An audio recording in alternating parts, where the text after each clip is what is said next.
So I ended up having the first surgery in October, a 2-level artificial cervical disc replacement. Earlier saying that you were struggling to pay your mortgage after the injury which happened. It received a lot of negative comments on social media. As everything is on social media, people always have something negative to say. I'm just tired of the online stuff. So Fightful reported that your extension was $200,000. Is there approach to it? The company offered me a reduced deal. I could have turned it down, but did you know the place that I was? Offered me a 3-year extension. I wasn't willing to stay 3 years at 150 because I would have been taking a huge pay cut and it just wouldn't have worked. So I said, I'll bet on myself and just do 12 months. A lot of fans, online believe that you are sort of not one of the safest workers. Fans think they know about wrestling.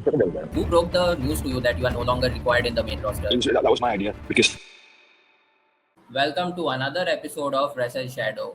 Today's guest is former one-time NXT Tag Team Champion and a member of the Brawling Brutes.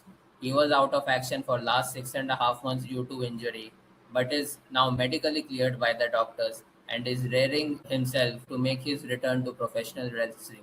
Formerly known as Ridge Holland in WWE, please welcome Luke Menzies. Luke, welcome to our show. Thank you. Appreciate having me on. How are you? I'm good. You recently announced on Instagram that you got cleared to compete after your neck surgery. So how was the surgery? How long did it take? And how was your neck before and after the surgery? I had 2 surgeries actually. So the first surgery was the foot.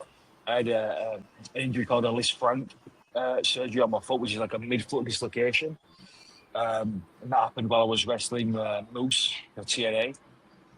But prior to that, I was having neck issues. But the foot obviously became the priority once it got hurt. Whilst I was injured, I thought I'd just get the neck looked at. So I ended up having the foot surgery in October and then the neck surgery in November. And with the neck, I had a 2-level artificial cervical disc replacement. So that was November. So I just got cleared last week. So yeah, it's been a while, but I'm feeling good. The neck's feeling great. So I'm looking forward to getting back in the ring and doing some things. You made the shift from rugby to pro wrestling. So what was the exact moment when you felt like I need to shift to pro wrestling? Like any particular moment which made you believe the same? I've always been a fan of wrestling, and I've always wanted to do it. But in the UK, being already involved in rugby, it was hard to find a way in. And then what happened was I was actually on honeymoon, and I got let go by the current rugby club that I was playing for. And it just happened that night I saw a tweet from William Regal, and he was talking about in the tweet the guy that trained him, Matty Jones, a guy in England, which wasn't too far from me. So I emailed him from my hotel room in Cancun. I got an email back. I flew back home 3 days later, and that was my first wrestling practice. So I trained with Marty for about 6 months. Had a WWE tryout, and the rest is, as they say, history. Okay. So how is your rugby teammates and opponents' reaction to this move of yours? Because it's kind of unconventional. Yeah, I definitely caught some, what we say in the UK, some flack for it, right? So I had people poking fun and saying, why do you want to do that? It's this, it's that, it's fake, it's this. But when I started getting a little bit of success, the same people that were, poking fun were asking me if they could get some tickets. So it kind of, went kind of full circle.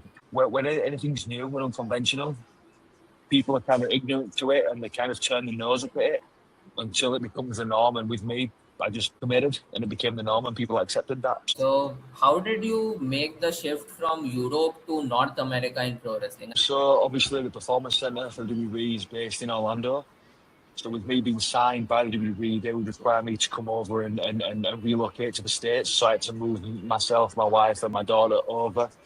So initially what happens is you fly over to the US, to Orlando, and complete the WWE medicals to make sure that you're all healthy and you're good to go. I had to sell my house in the UK, and obviously I'm from kind of like the north of England, so Leeds, Bradford area, and make the move over. But within that, my first attempt at the visa got declined. So I'd sold my house, and then the visa got declined, so I had to move in with my grandfather and then go work on the Indies and then make sure that I was sending my posters or kind of advertisements that uh, I was on regarding wrestling. I would send it over to the government in the US, and then they would be able to like say, okay, yeah, this guy's coming over to be a wrestler. So at the second time, about a year later, my visa got accepted, and then July 2018 is when I reported to the WWE Performance Center. Your first visa would have been accepted, then you would have joined WWE prior a year ago. Yeah, that's correct. So I would have joined just a year previous. So that would have been July 2017. Okay, so what is the differences in wrestling style compared to United Kingdom and North America? The old British style. So look at it like the old European British style, world of sport style, where they used to wrestle in rounds. So they would do like 10 to 15 5-minute rounds, and each round would be its own story. Whereas kind of like what we used to in the States and North America, and kind of like the modern day professional wrestling is that it's just bell to bell. There's no rounds. It's just one fall to a finish. So that was the biggest difference. And I would say that like back in the day in like the world of sport is the rings were a lot harder. So what you'll see when you watch the old style British and European wrestling, it's a lot more technical, a lot more holds. As opposed to like people taking big bumps and things like that. So you spoke about both the styles of wrestling. So a lot of European wrestlers make it big in North America, like Cesaro, Sheamus, Gunther, even Ludwig Kaiser now as El Grande Americano in Mexico. But a lot of people struggle. So why do you think it happens? I just think it's, if you think of like the WWE, it's almost like a casting call. So, okay, we're looking for a person that fits this spot. Who do we have? Sometimes it's luck, sometimes it's just happenstance. So,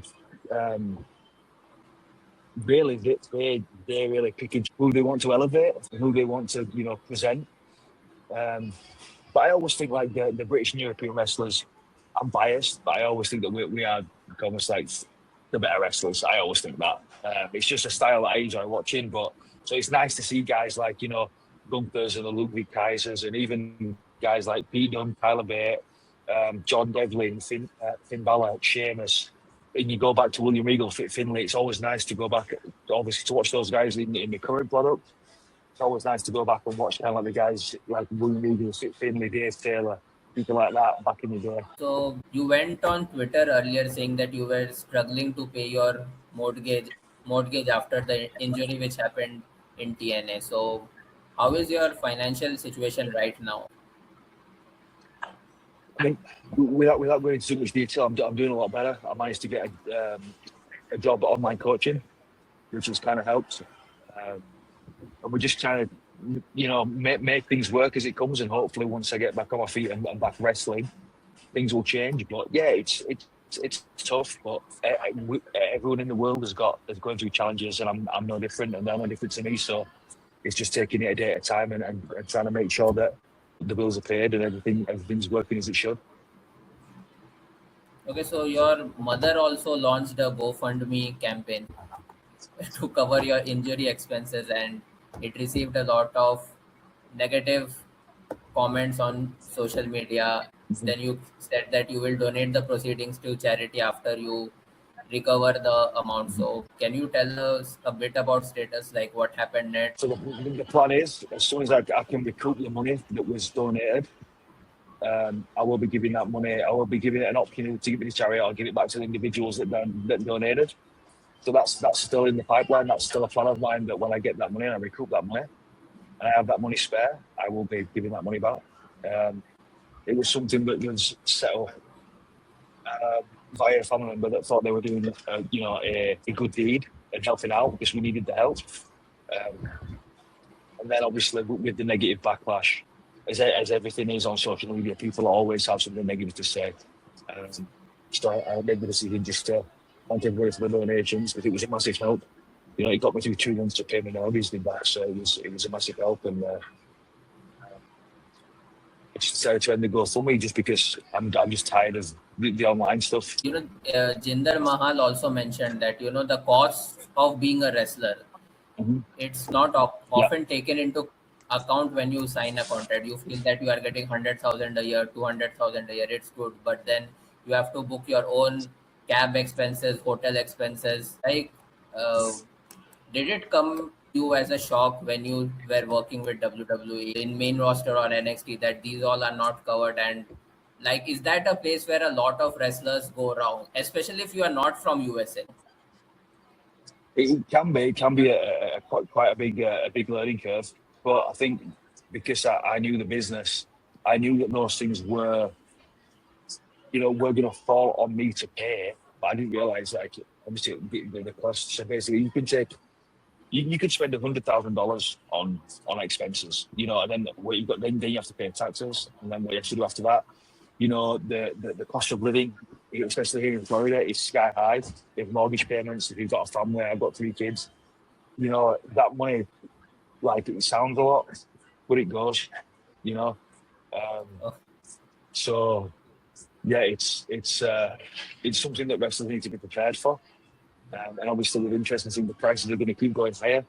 And unfortunately, the companies aren't going to keep upping their wages, unfortunately. So it doesn't kind of like align with inflation, which is a shame for the wrestlers. you signed an extension to your contract, like your WWE contract expired, and then you were given an extension, and you shifted from SmackDown to NXT there. Then, right? So, Fightful reported that your extension was two Yeah. hundred thousand So dollars. Is there truth to it? yeah, that's right. So I moved back down to NXT from the main roster, and I think I had like 6 months or maybe 5 months left on the main roster deal. And then when it came time to renegotiate, the company offered me a reduced deal. So I could have turned it down. But judging at the place that I was at that time, I didn't think I had any collateral to go anywhere else to earn a living. Really, I didn't have any steam behind me. So I thought, you know what, I'm just going to take. If I made a 3 year extension, I wasn't willing to stay 3 years at 150 because I would have been taking a huge pay cut and it just wouldn't have worked. So I said, I'll bet on myself and just do 12 months and try and make it work and try and get myself back on the main roster. And obviously, injuries happen. Just bad luck of the draw, and it just didn't end up working out. Who broke the news to you that you are no longer required in the main roster?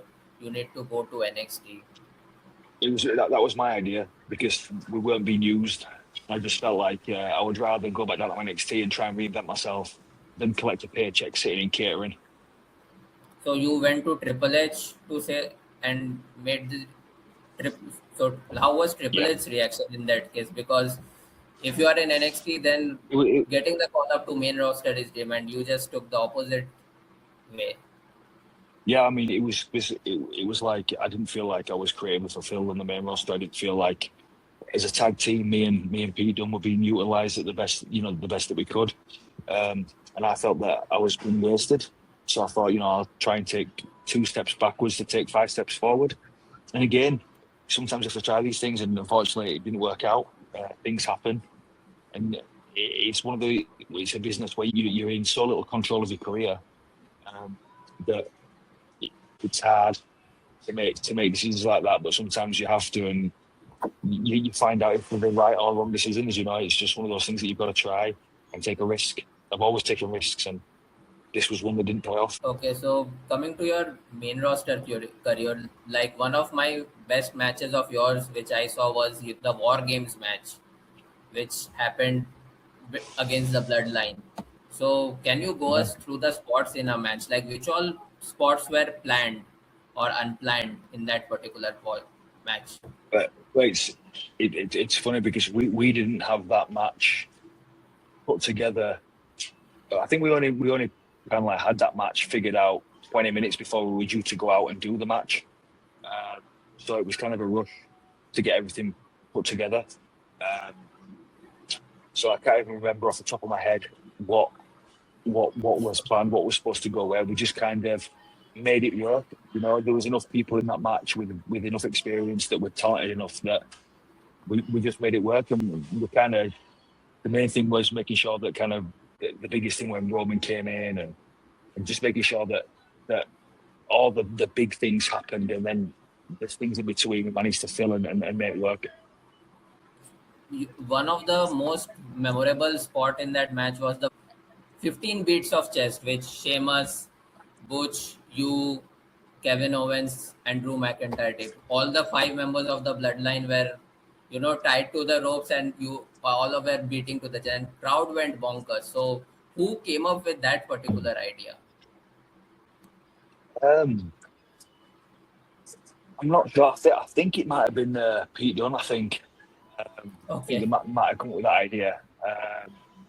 Because he's always been the one, especially in matches, that he's got such a fantastic brain for professional wrestling. If there's anything that needs figuring out or something, a little bit of magic that needs sprinkling, he's the man that genuinely waves that magic wand and gets it put in.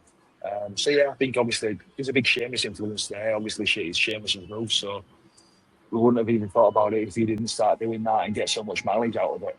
But yeah, I think it was Pete probably then with a bit of an input from Sheamus too, but it worked. The crowd came. It's fantastic. Coming to the recent injury which happened to you, did anyone from TNA management reach out to you because it took place in their show?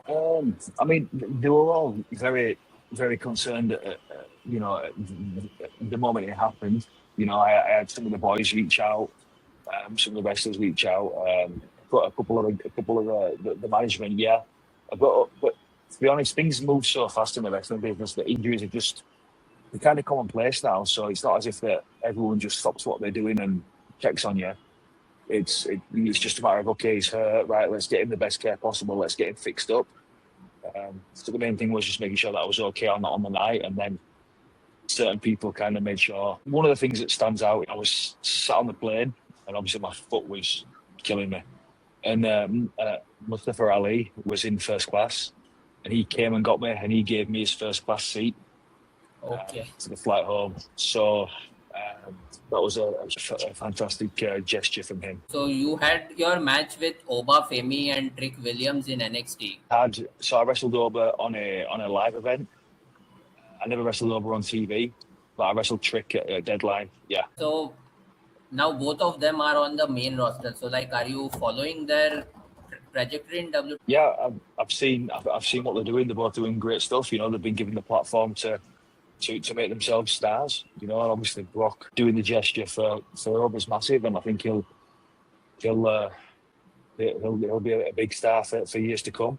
The same with Trick. He's got a ton of charisma, so I think they've both got bright futures if they just keep working hard and keep the heads on the straight and narrow. So how is your relationship with other tag team partners when you were there with WWE, like Butch, Drew McIntyre, Sheamus Lee? Like, do you stay in touch with them right now?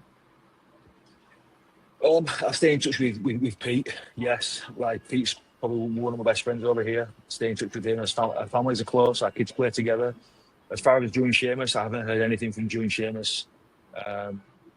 When I got hurt, didn't hear anything, so I haven't heard nothing from those guys. But I hope they're both well. Wish them both well. But no, I haven't heard anything from those guys. Are you in touch with anyone from the WWE main roster or NXT? Like, did anyone wish you declared Yeah. that you were medically cleared to compete? I had a couple of texts, like it's not in WWE anymore, but like Karrion Kross texts me, and a couple of other guys text me wishing me well done. Bully Ray was happy for me. Mark Henry. Yeah, so a couple of guys reached out and said, they were happy for me. Yeah. Okay, so that's news. Bully Ray and Mark Henry reaching out to you. Like, these guys seem so intimidating in front of the screen, but behind the scenes they are like just human like us. Okay. Well, I mean, So because they've been in the business themselves, and they've both been hurt themselves, so they understand the trials and tribulations, and they're humans at the end of the day. okay, so after your contract was terminated by WWE, do you feel that it had to do with your online reputation where you said against WWE? Like, a lot of people say that that's why they terminated your contract earlier. Yeah, I mean, the contract was going to not be renewed anyway, so either way, I wasn't going to be working for the company. Yeah, the comments that I made on Twitter definitely sped up that process and caused them to terminate my contract 2 weeks early. So I own that. I don't regret what I said, but I own the fact that what I said caused that. I was just speaking how I felt, and all those words are true. So there's no regret. Okay. So recent surgery, did WWE cover the cost because you were out of their contract? Yeah. So WWE covered the cost of both surgeries. Yeah. But rehabilitation part, I believe, like did they Yep. cover that as well? Yep. They have to legally. They have to. Yeah. Okay, so right now you need to go to gym and make yourself ready for in-ring return, whichever Yep. promotion comes out to you.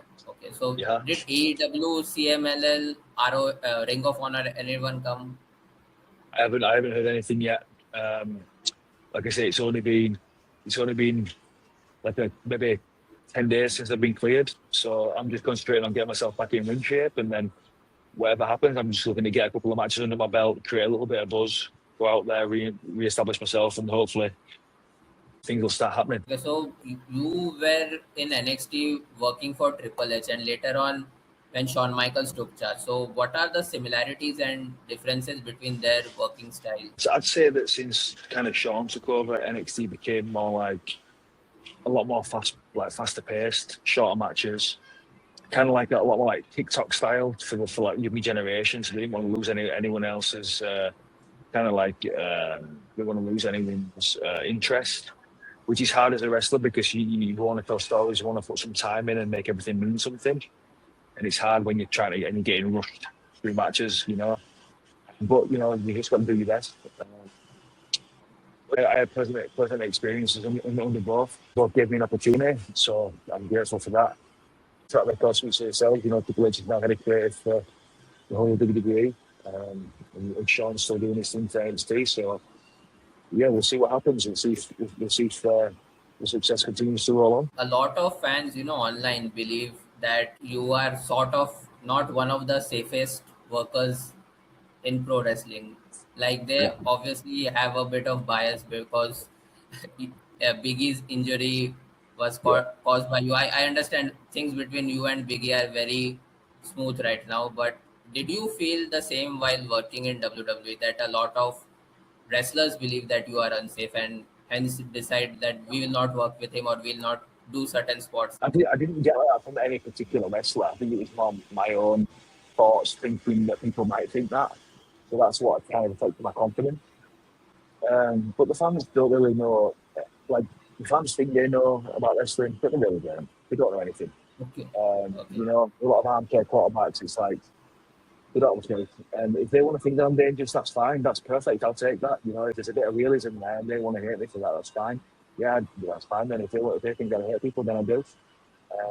But people who know me know what I'm capable of. People who know me know my talents. And just because you only saw that much from the WWE spotlight doesn't mean that you know everything about me. So that's why I'm looking forward to getting out on the independent scene and different promotions and showing people, proving to myself that I'm a lot more than what people think.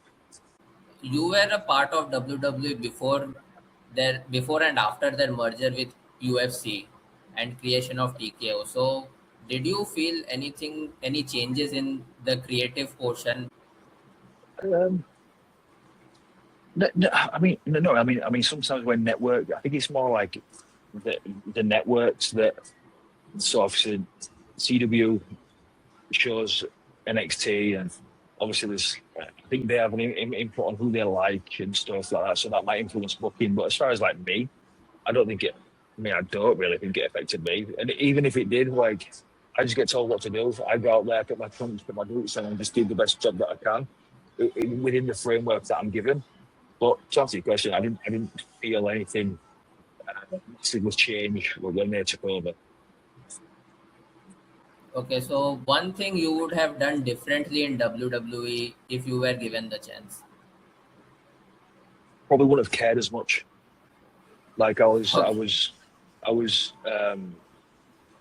wanting to do the right thing and always wanting to make sure that everything was okay. And I was being the model employee and stuff.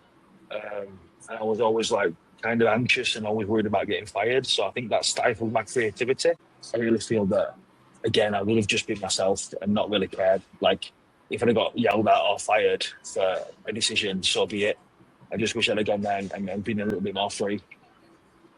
Any particular incident which to which you are referring? Just in general, whether it's cutting promos or making how I felt, you know, making the guy, you know, the like the office, you know, how I felt and making my opinions felt a bit more, and just been a bit more outspoken. Think I would have just backed myself and what's the word? I would have vouched for myself a little bit more and put myself forward a little bit more instead of just being the good employee. I would have pushed myself forward and said, you know, why I did getting this, I'm as good as that guy, I'm better than that guy. I would have done that. I would have really pushed myself forward. What are you up to next? Like you revealed that your surgery is okay and you are medically cleared to compete. So like, have you received any bookings? I Yeah, believe you went to yeah. Las Vegas in WrestleMania weekend. I did, yeah. So we did WrestleCon. So we made a few connections there. I've actually got a booking in Belgium on June 28th. And then further on in the summer, I'll be going to tour of the UK. I'll be there for 10 days. I'll be going to tour of the UK. So looking forward to picking up some bookings there. But at the minute, before then, it's all new. So the first thing is just keep getting in better shape, keep getting in ring shape, and just sharpening the sword, as it were. Keep posting, stay relevant on social media, and hopefully the bookings will come. Okay, so if you given the chance to, if WWE calls up, then would you take it? I mean, I'd be stupid if I said no.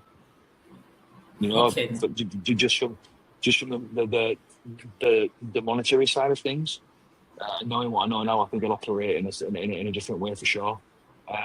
But my goal at this point, I'm not even thinking about WWE. My goal now is just to go out and have fun and to really do what I've always wanted to do, and that's just be a pro wrestler, you know, and go out there and prove myself on the independence on a worldwide stage as one of the best out there.